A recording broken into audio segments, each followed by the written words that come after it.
Okay, I have officially seen Joel Haver's first feature length film, We Are Sasquatch. I mentioned last night on the announcement for this podcast that I will be making a new show where I watch all of the Joel Haver movies and give my thoughts on them, not only as the quality of the movies as a whole, but in terms of what I can learn from them, being a low budget filmmaker myself. And um, I'll be honest. Well, hang on. First things first. I want to continue introducing this new show. I came up with the title "No Budget, No Problem," as you can probably see from the title, and I'm excited to start making it. And it won't be just Joel Haver. When it's Joel Haver, we'll start talking about some other people's stuff, and I might talk about some of my own stuff, my friends' stuff. Any low budget filmmaking I can find. This will be my outlet for talking about it. I have here. I have the movie on the left here, and I have Letterbox on the right here to look at some reviews and stuff for reference, and you can even see what Joel Haver himself has said about it. I've never used Letterboxd on desktop. This is going to be new for me. But Joel's Letterbox is a real wild card. You never know what he's going to say. You can't predict how he's going to feel about a movie. Anyways, um, I forgot it's a little harder than that to find. Joel Haver's movies. I went to his profile, not his director profile. That is the problem. All right, enough with the slow opening. I'm going to discuss my thoughts on the film. Back to what I was saying a minute ago. I'll be honest. This movie did not leave the biggest impression on me as far as just my opinion on it as a movie. I accidentally hit play. Try and come down here to OBS. So I can turn off all these annoying red lines. But yeah, as a movie, I was not. More than that, I I need to didn't have hit. dislike it by any means. I was very charmed by it, and let me see. I've never used this on desktop at all, and it's very slow because I'm asking a lot out of my old computer here. But there we go. Got the letterbox for the We Are Sasquatch pulled up.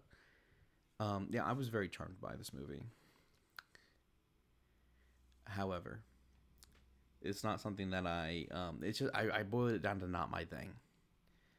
Here we go. I gave it 3 stars.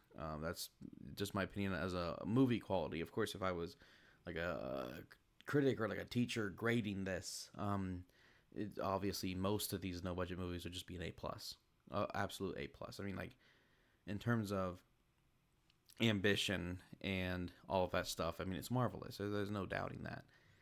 And I was thoroughly impressed with the resources Joel had to use in this movie and the people who cooperated with it. Because I know I could not get this many people to cooperate with it, and that is one of the things I had to say about this movie is the sheer amount of people involved with this is just out of this world because of I mean, like the first like 30 minutes of the movie is people keep showing up.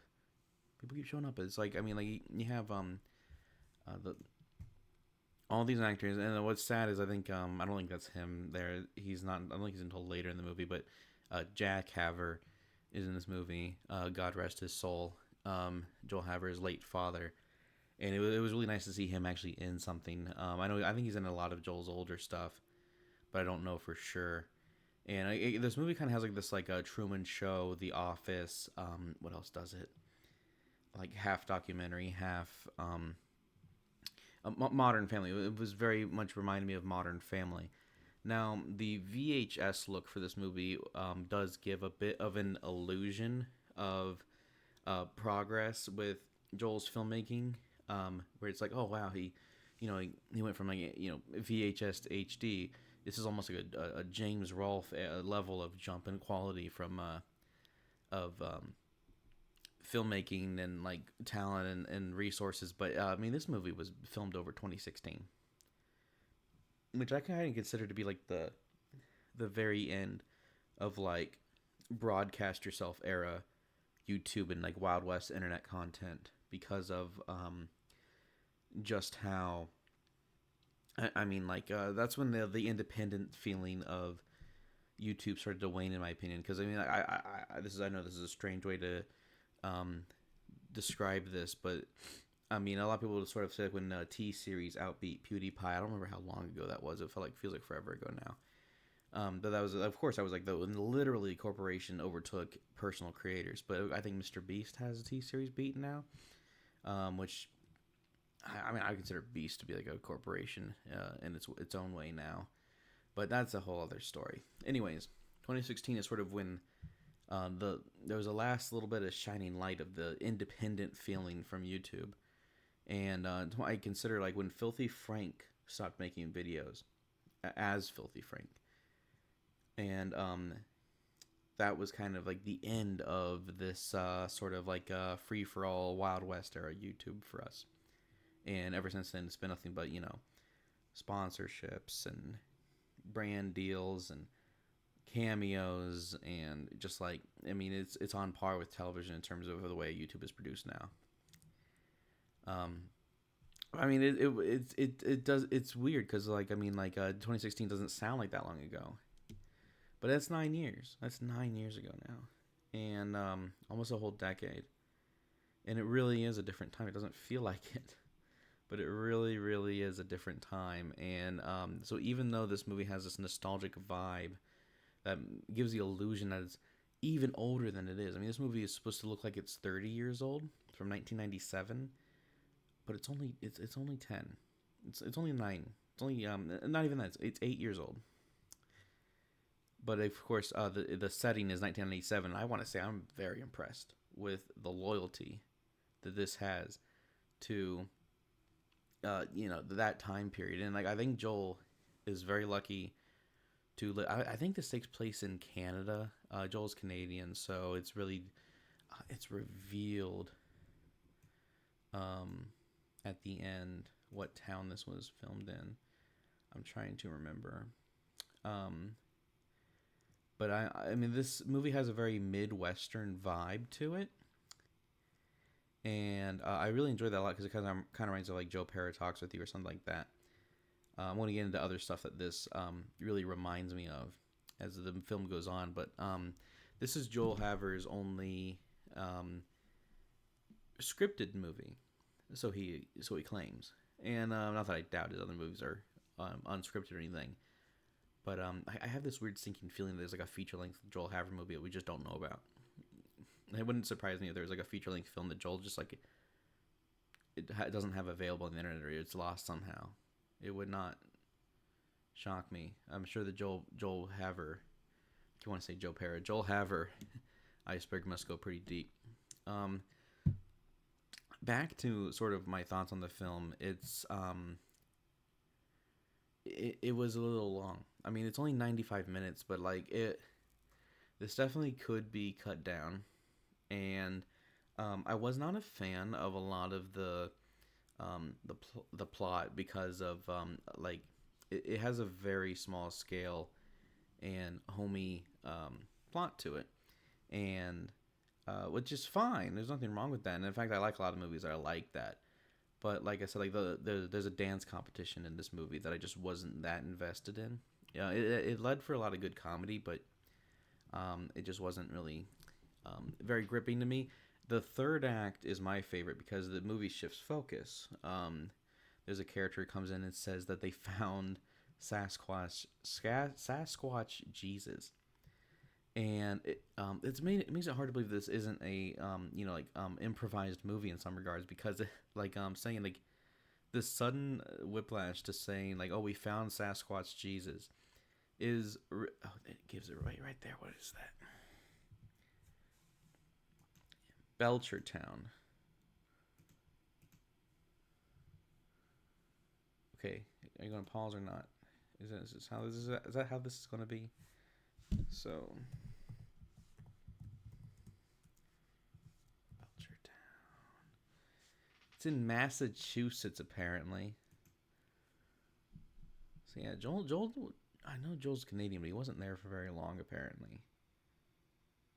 I don't think he hasn't spent much of his life there. That does look like Belchertown. Actually, I can tell this is the same place. But Something this movie really reminded me of was Twilight. I just saw Twilight for the first time recently with a big group of friends. And I mean, it has a similar, like Midwestern sort of vibe. I guess Massachusetts is northeastern. So, but forget all that. It's just it's a matter of this movie goes through a lot of resources, and I'll tell you, it's like Joel Haver was very lucky to find these friends and family that are like trapped in the 90s. I mean, this movie looks and feels like it takes place in the 90s. It's not like the Dax Flame movie where it's supposed to take place in the early 2000s, but there's still a few things about it that break the immersion. Like in one of my complaints with making YouTube, Dax Flame's movie, it's that movie takes place in like the early 2000s when YouTube was made, and yet this character has like a perfectly good modern flat screen TV, and it just doesn't fit right. I mean, like in this movie, the furniture, the cars, there's nothing in this movie that would break your immersion of it taking place in 1997, and that's incredible. And one thing I think this movie lacks in terms of helping people understand that they too can make a feature-length film is how resourceful it is. There's tons of people involved with it, tons of places, and a lot of sheer luck of making the illusion of the movie that takes place in 1997, because not everybody lives in a town or has a home that still looks and feels like it's of that era, the way the people in this movie do. I mean, everything about the furniture, these people, especially in the beginning here, you see a lot of their houses, you see a lot of their furniture, you see a lot of things that these people do, and I mean, like, it never breaks that 1997 setting at all. And of course, the VHS cameras. Have you tried to use a VHS camera recently? Unless you really know what you're doing. I honestly I've held VHS cameras recently, and I own some, and like I just generally don't remember how they work at all. And like getting the power on is hard, and like seeing if they even work at all is a gamble. And like Joel bought, like, I think he said five or six of these cameras in order to make this film. I mean, like, and they all worked off. I mean, that again, like, that's the resourcefulness that is clever, and it wasn't very expensive. But not everyone's going to be able to go through that. And of course, like getting like the age diversity in this movie. I mean, there's everything from little girls to old men. You see it right there. There's a young boy, but I mean, there's a little girl somewhere else in the movie, and her performance in it is hilarious. I don't know if her stutter is real or not. But the movie does make light of it to a degree. There's like a scene where like lingers on her trying to read a sign, and she just cannot spit it out for the life of her. Bless her heart. And all these. This is one of the few movies I think Joel Haver made where he's not in it at all. Not even, you can't even see like his reflection anywhere or his feet. Like, he's just not in it. You wouldn't know he made it. There's very few scenes in this that feel like his signature humor, in my opinion. Very few. There's instances where you can tell that he may have had a hand in it, but honestly, like, there are a lot of instances where the humor feels very off-brand compared to his usual stuff. If you're an avid Joel Haver watcher.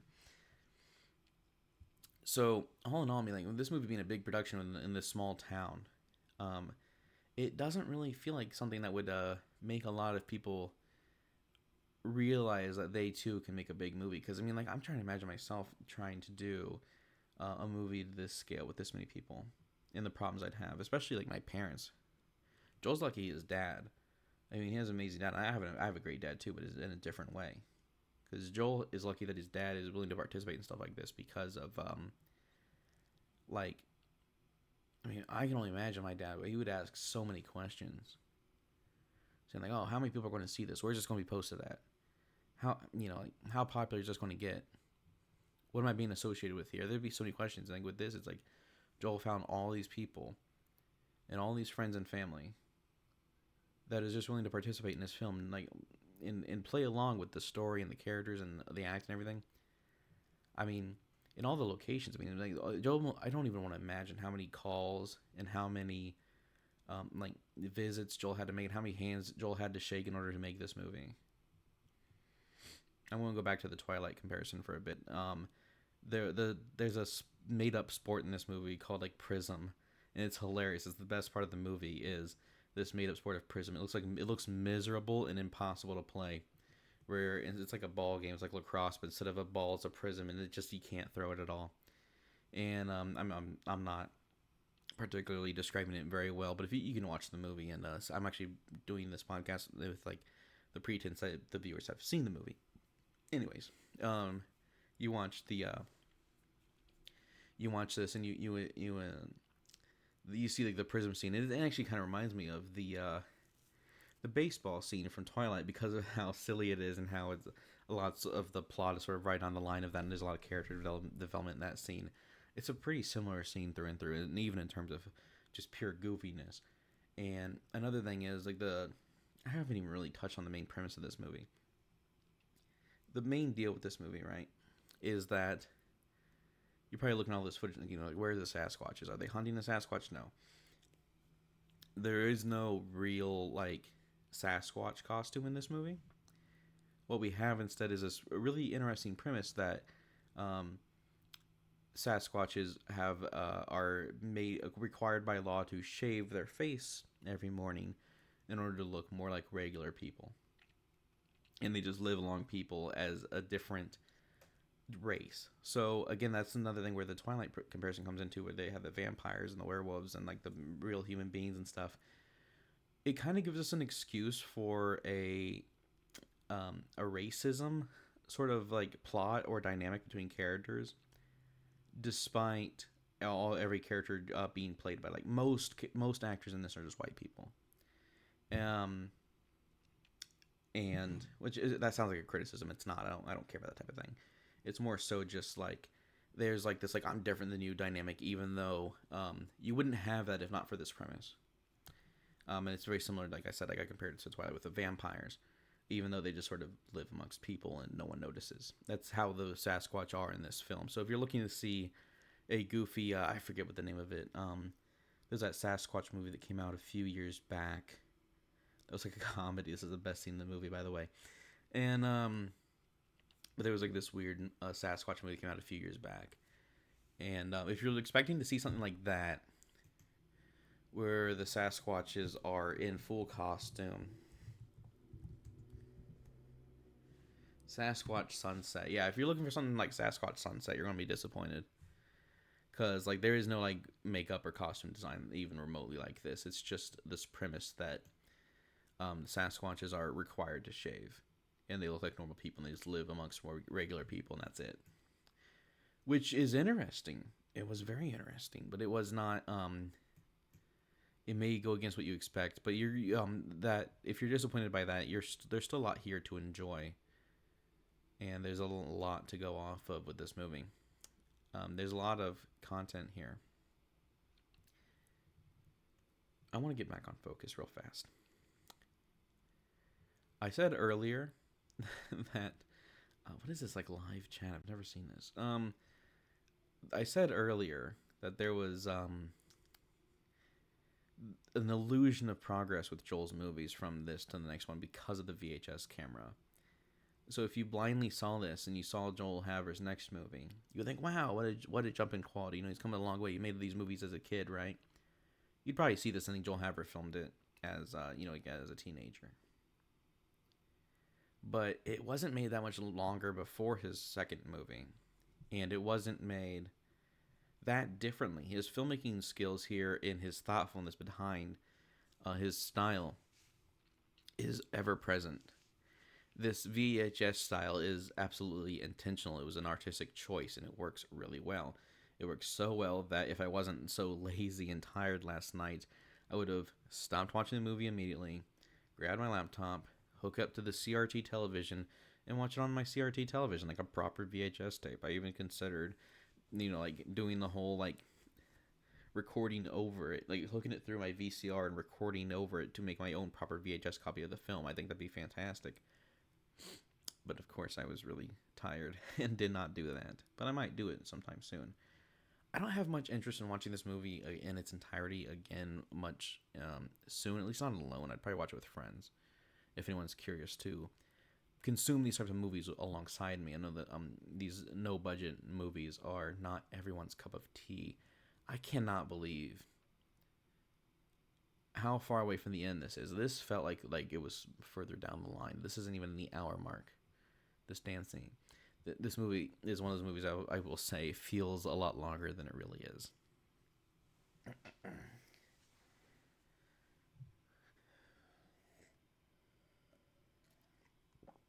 There is one filmmaking aspect of this movie that really inspired me and I really enjoyed. And I thought this was some of the neatest visual flair I've seen in a movie in a long time. And I need to find a good example of it. I don't have the little preview thing. There we go. So, let me find a good example. There's this really interesting visual flair that the movie has that I thoroughly enjoyed. And I just need to find a good spot. The movie does it 3 or 4 times, but like finding it in the middle, like this on the spot, is going to be a little bit difficult. But the dad character collects these cassette tapes of this band, this fictional band called Squatch Out, and the props for the cassette tapes is very convincing. They look real, and Joel made a lot of real music for the band. About 20 minutes is like an EP of them. The release is very weird. It's like 20 minutes of music, but it's supposed to be like 5 fictional albums, 5 or 6 fictional albums. So I'm going to try to find an example while I talk here, but Joel Haver basically composited stop motion like rotations of the cassette tapes, where it basically like he set the cassette tape up, rotated it, took a picture, and then he rotated it. It kind of looks like a spinning sprite, like a coin in a video game. And we see that in the corner to show like which album the music in the movie is from, and to see like what song is playing at that time. And it's a really, really cool effect. I'm going to try to find an example for you real fast.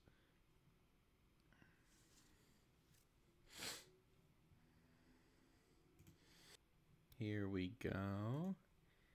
Actually, don't even remember this shot. I must have been like blinking or looking away during that shot. But this like frolicking scene is really good. And here's this effect I was talking about with the cassette tape rotating in the corner, and you see like the what song is playing. I think this is absolutely brilliant. If anything inspired me filmmaking wise regarding this movie the entire time, it's that.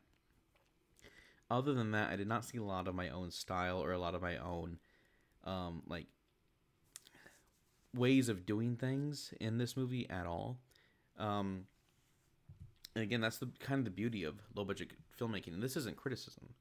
This is just me saying that the resources Joel Haver and I have are very different. So a lot of this movie didn't really give me any ideas or inspiration for what to do in my own stuff.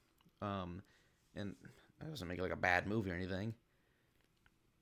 But it does sort of, and it is sort of the type of thing I'm looking for when watching these movies is, what can I do with similar resources to Joel Haver? And it just still goes to show, like, Joel had a lot more connections than me. He knew a lot more people and places that he'd be willing to do. And I have a lot of people in places that he wouldn't have. But that's the beauty of low budget filming, is everyone's gonna make something different no matter what idea they have. No one's gonna make the same thing doing this.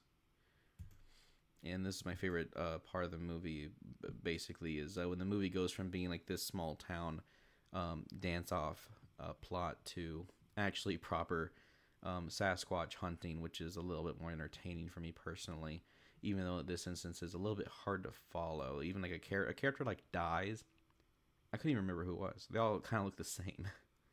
I couldn't even remember what character died, as bad as that is. But a lot of this VHS cinematography is pretty brilliant. I mean, this is a good shot. And one thing is, the audio in this movie is crazy. I don't know how Joel did it. I mean, if he had like microphones or if a lot of it's dubbed, I couldn't tell. I don't think a lot of it's dubbed. I don't think any of it's dubbed. But the microphone on these VHS cameras, man, what are they doing with those?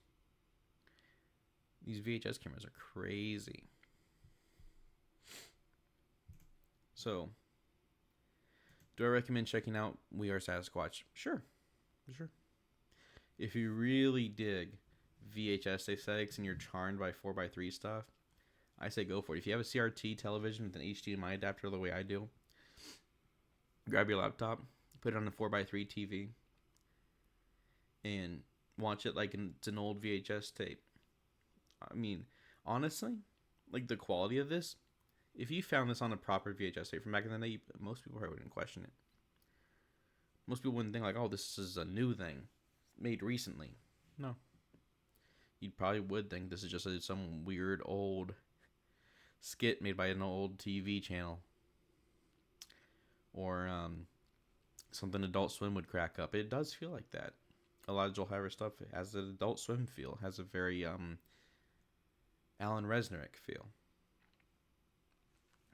But, We Are Sasquatch. Overall, a good movie. My thing? No. Something I'm going to watch again soon? Not really. Charmed? Absolutely. Appreciate it? Absolutely. Does it inspire me to continue? Does it inspire me? Does it give me ideas for a lot of my own filmmaking? Some. Not a lot, but a little bit. Will the stuff I make look similar to this? No. But that's all right. That's all right. That's not what this is about. That's not what this is about. This is about educating me on low-budget filmmaking and learning and getting ideas for resourcefulness and moving on in the future. But We Are Sasquatch does not resemble something that will be made by me. And that's okay. I am still really happy to see this type of movie being made and getting this type of attention. I mean, like, how many views does this have? 39,000 views. That's not very many on YouTube standards. I mean, you gotta think about, like, how many movies have had 39,000 people see them? I mean, a lot of movies, you don't know how many people see movies. I think, like, for $1 billion plus movies, like, millions of people have seen that, but, like, let's say, $39,000. I mean, like, 39,000 views. I mean, how many people is that? No, not people. Like, what would that be like at a box office? It's still hundreds of thousands of dollars. In millions. I don't know. I'm not very good at mental math like that anymore. Used to be, not anymore.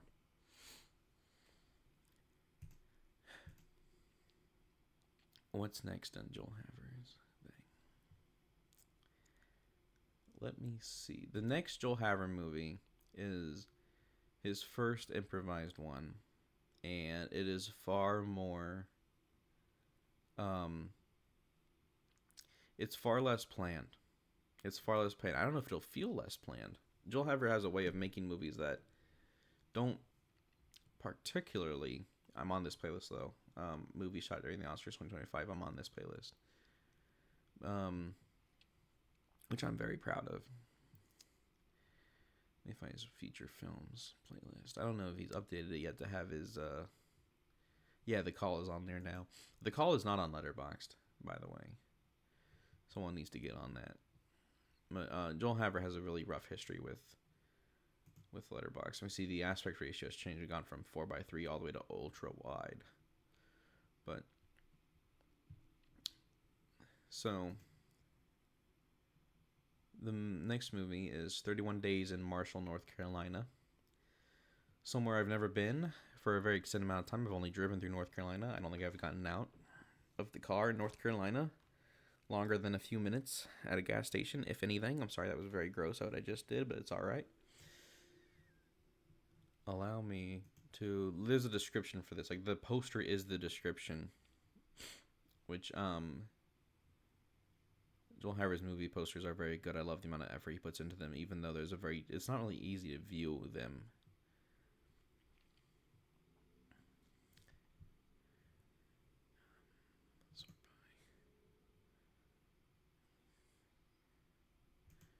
Earliest first.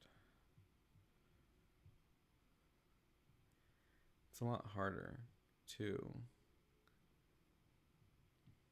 So, like, a lot of his short films are on here, which I don't like. There's a way to filter it, but on desktop, I do not know how. Here's it. 31 days in Marshall, North Carolina. I don't remember if this is during his van era or not, but 2018, original Haver. So in July 2017, Joel Haver and Dylan Dexter went to Marshall, North Carolina, a town they'd never been to, where they knew no one. In their 31 days there, they made a movie with the people they met. This is that movie, and there's a little sketch of a character. Jump cut. All right. Yes. 31 days in Marshall, North Carolina. This looks really grainy, honestly. This looks like it might be another VHS movie. I honestly don't know. Should I figure it out right now, or should I just save it? I just want to see the aspect ratio. That looks like another 4:3 movie. So this might be another VHS movie. I'm honestly not sure. Might be shot digitally. I'm going to find out in due time. I'm going to watch this movie in whenever I get around to it. And if it ever the goddamn loads. I'm asking too much out of this computer right now. But I'm going to... This is next. This is next on this show. I just want to let it load. Like, I want to end the video, but I feel like I need to let this load just to, like, be polite. This is definitely 4:3. And done in a stylistic choice again. Alright. 31 Days in Marshall, North Carolina. What's it about? What's it like? All that on the next episode of No Budget, No Problem. Looking forward to it, guys. Hope this is a good show.